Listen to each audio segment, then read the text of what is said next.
근데 이제 가끔씩 보면 저는 어떤 감사 댓글에 대해서 감사할 때가 우리가 말을 하다 보면 단순하게 말할 때가 있잖아요. 그죠. 그리고 그 많은 사람들에게 쉽게 이야기하려면 좀 틀린 표현을 쓸 수도 있고. 그렇죠. 네. 근데 이제 전문적인 지식을 가지신 분이 사실은 이 말은 이렇게 표현하는 게 맞긴 하는데 좀 쉽게 설명하려고 그런 거는 같습니다. 뭐 다른 분이 이해하실 때는 정확하게 딱 말하면 이렇게 말하는 게 맞겠습니다. 뭐 그냥 한번 덧붙여 봤습니다. 이렇게 그렇죠. 공손하게 네. 보시는 분들 보면 네. 야, 이 사람은 참 고맙구나. 네. 그런 마음이 들 때도 있어요. 그렇죠.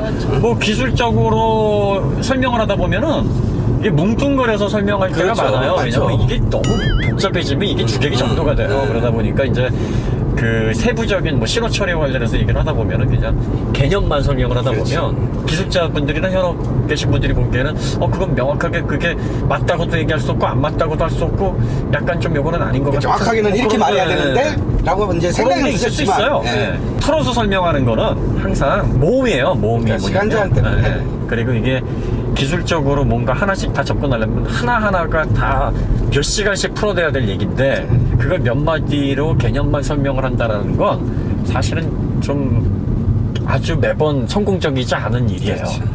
그 기술에 대한 지식이 없는 분들은 그래야 알아듣거든요. 그래야 알아들어요.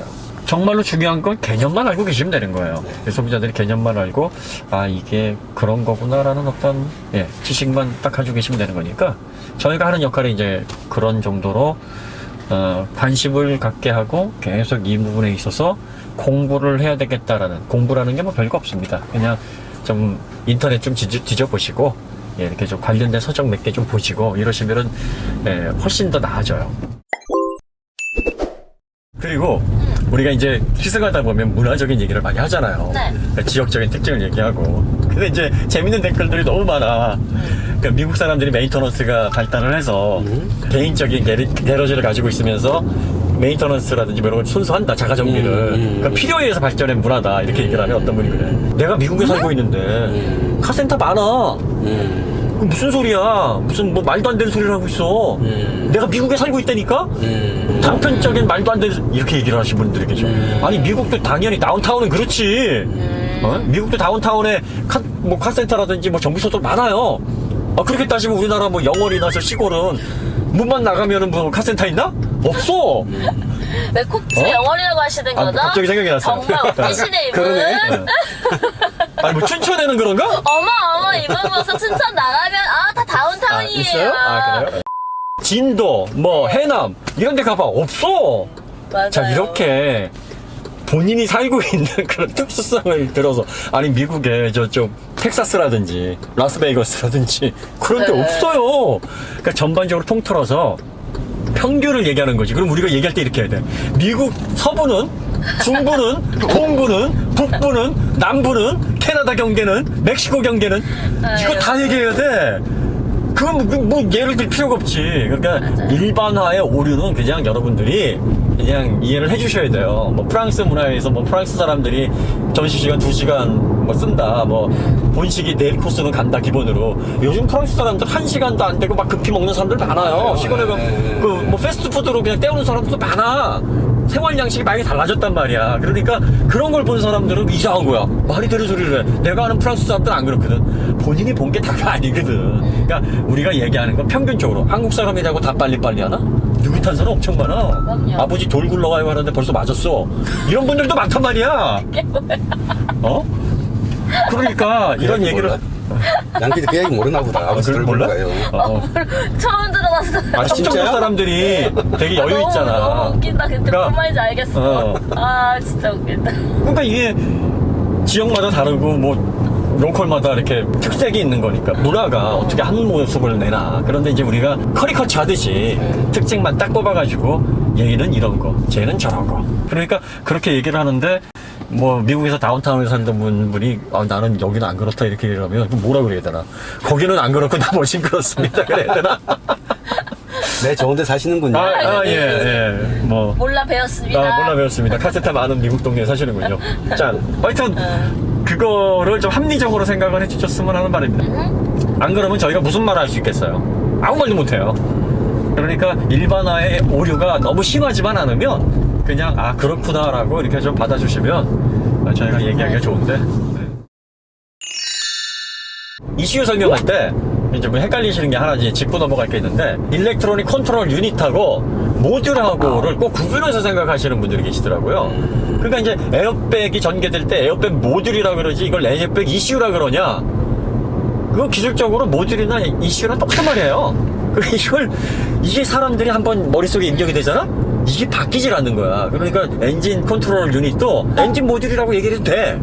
그러니까 전자장비가 들어가서 그걸 조율하는 건 그냥 모듈이라고도 부르기도 하고 또 그거를 컨트롤 유닛이라고 부르기도 해요. 그러니까 모듈 유닛이라고 말을 붙이는 거는 프로세스 하나보다는 조금 복잡한 세트다 라는 의미를 주는 거죠. 컨트롤 유닛이라 그러면 그냥 프로세서라고 생각이 하는데 모듈이라 그러면 뭐 하드웨어인가? 그렇죠, 그렇죠. 뭐 네. 뭔가 막 붙었나? 근데 하드웨어도 모듈이라고는 하는데 모듈이라고 해서 꼭 프로세서가 아닌 전체 하드웨어를 말한다고 볼 필요는 없는 거죠. 아, 반대로 생각을 해요. 네. 그러니까 ECU는 되게 복잡한 거고 네. 모듈은 간단한 거라고 생각을 해요. 그건 아니죠. 이렇게 착각을 하고 있어요. 그러니까 모듈은 작으니까 네. 거기에는 컨트롤 유닛이 안 들어가고 그냥 뭐 제어하는 뭐 칩셋 뭐 하나가 들어가나 뭐 이렇게 생각을 하는데 같은 의미예요. 같은 ECU, 일렉트로닉 컨트롤 유닛을 그냥 모듈이라고 부르는 거예요. 그러니까 뭐 엔진 벨트 모듈, 에어백 모듈, EPS 모듈, 그 다음에 뭐 트랜스미션 모듈, 엔진 모듈 이런 게 다 ECU를 얘기하는 거예요. 그러니까 왜 얘기를 하냐면 이제 ECU가 이러니까 일부 어떤 분들이 뭐 말장난 너무 심한 거 아니요? 뭐 그러면 뭐 이런 사소한 그 유리창 오르고 내리고 이런 것도 그러면 ECU요? ECU예요 그게. ECU 그게 맞아요. ECU예요. 맞아요, ECU. 네. 네. 이거 되게 생각받고 힘든 거예요 소비자들이. 여러분들 그 프로세서가 PC에만 들어가는 프로세서 뭐 게이밍 PC에만 들어가는 것만 프로세서가 아니라 스마트폰에 들어가는 것도 프로세서예요. AP 어플리케이션 프로세서예요. 자, 그 다음에 SSD에 들어가는 컨트롤러 있잖아요. 그것도 프로세서예요. 왜냐하면 그 컨트롤러가 읽고 쓰고 어디에다 저장하고 빼고 이거를 관장하는 소형 컴퓨터의 마이크로 컴퓨터. 그러니까 프로세서 종류가 굉장히 많아요. ECU도 종류가 굉장히 많고 그걸 그냥 모듈이라고 얘기를 해요. 네.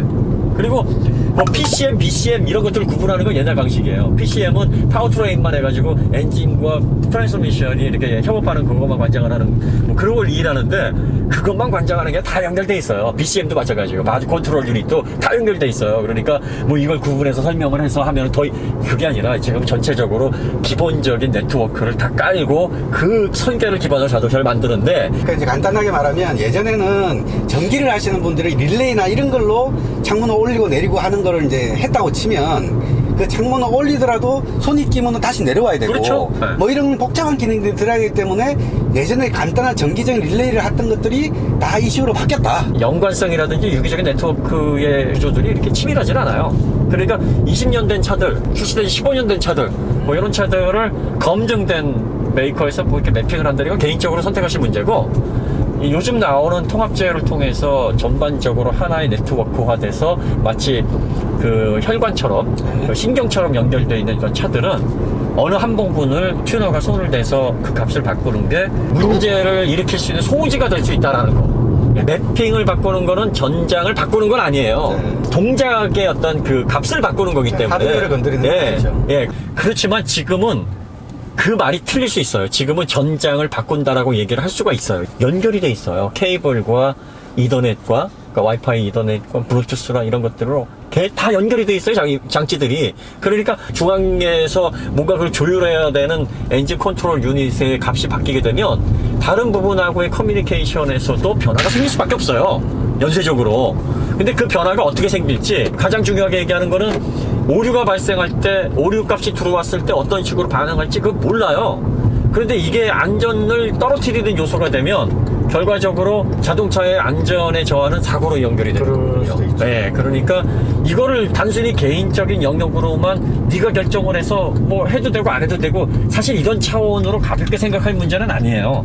그러니까 지금 저희가 전제로 하는 건 자동차 제조사만큼 조율할 수 있는 실력 있는 튜너라면 가능해요. 지금 가장 문제가 되는 게 ECU를 만지게 되면 트랙션 컨트롤에서 어떤 식으로 이게 밸런스가 무너질지 모른다는 거예요.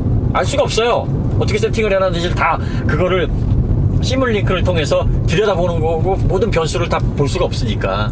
그러니까 그런 것까지 다 볼 수 있다 그러면야 얘기가 달라지는데 그렇게 되려면은 자, 그거에 대해서 이제 제가 좀 힘을 실어드리는 이야기를 한마디 하면 네. 그 M3, BMW M3가 이제 스포츠 세단의 명성이 있잖아요. 그죠. 걔가 이제 보통 420마력, 430마력 그 정도 수준으로 나오거든요. 네. 근데 그거를 이제 튜닝을 해서 650마력으로 만들어 놓으면 네. 악셀 툭 치면 전자장비가 켜져 있는데도 네. 뒤가 슉 돌아가지고 까딱하면 죽겠네라는 착각이 들기도 해요. 그렇죠. 그러니까 그 말씀이 뭐냐면 그 토크 제어가 이 뒤에 뒷바퀴가 슬라이드 되는 거를 얘가 자세 제어해서 감지를 해가지고 엔진 컨트롤하고 그거 하기 전에 얘는 이미 힘이 너무 세져 버리니까 차는 이미 돌고 있다는 거죠. 여러 가지 통합 제어가 뭔가 하나를 크게 건드리면 그 전체적인 밸런스가 깨질 수 있다. 예, 지금 그 말씀은 충분히 이해를 하시는 게 좋을 것 같습니다. 예, 그러니까 이미 세팅되어 있는 트랙션 컨트롤 시스템 자체가 감당을 못하는 거예요. BMW에서 가끔 왜 경량 모델, CS 모델이 나오면서 네. 1,500만 원, 막 2,000만 원 높게 나오잖아요. 이게 한 30마력 정도 살짝 올리고 나서 그 가격을 받는 게 아니라 그게 늘어났을 때 그 TCU가 조정이 되고 또 트랙션 컨트롤이 조정이 돼서 변속기의 내구성까지 네. 담보가 되고 네. 트랙션이 상상된 출력을 얼마나 잘 받아가지고 안정감을 순정 모드 그대로 유지가 할 수가 있을까까지 테스트가 된 거예요. 그 비용이 다 들어가 있는 거예요. 그래서 이제 400마력짜리 차를 600마력으로 만들어 놓고 막말로 서킷에 들어가면 400마력일 때가 하고 초가 비슷해요. 맞아요. 왜냐하면 코너에서 손실이 나거든. 자, 그래서 직선에서는 팍 가도. 저희가 말씀드리는 건 그거예요. 그러니까 좀 오래된 차, 네. 클래식 방식으로 ECU가 그 프로그램된 차 같으면은 그 개인적으로 결정을 하시고 될 수 있으면 ECU를 통해서 출력을 끌어올리시려고 하시는 분들은 좀 운전 스킬이 좀 있는 분들, 그 서킷에서 좀 경험을 많이 쌓으시고 하중 이동을 기본적으로 몸으로 체득하신 분들이 좀 하셨으면 좋겠어요. 그리고 그거가 없이 그냥 운전 스킬은 별로 없는데 이렇게 하면 출력이 오른다더라. 출력 오르면 네, 전체적으로 좋아지겠지. 네. 그렇게 착각을 하지 마세요. 이런 분들은 안 하셨으면 하는 네, 바람인 네. 거예요. 왜냐면 이거는 본인의 결정에만 관련이 되어 있는 게 아니라 이게 사고로 연결이 되면 다른 사람들에게 피해를 줄 수가 있습니다. 2차, 3차 피해를 줄 수가 있기 때문에 어쨌든 지금 자동차 제조사에서 하는 게 제일 좋아요. 예, 제일 밸런스가 좋은 거고 오래 타시는데 적합한 세팅입니다. 뭐 이 친구들이 뭐 최고라는 게 아니라 적어도 그 차를 설계한 사람들보다 더 많이 알 수는 없어요. 튜너들도. 이 30마력을 올리기 위해서 30마력 낮춰진 그 모델의 안정성을 똑같이 확보하기 위해서 더 많은 다른 요소들을 건드려 놨다는 거죠. 그렇죠. 네. 그거 없이 그냥 네. 30마력이든 100마력이든 숫자만 딱 뻥튀기 해가지고는 차가 된다. 네. 이런 이야기죠. 그렇죠.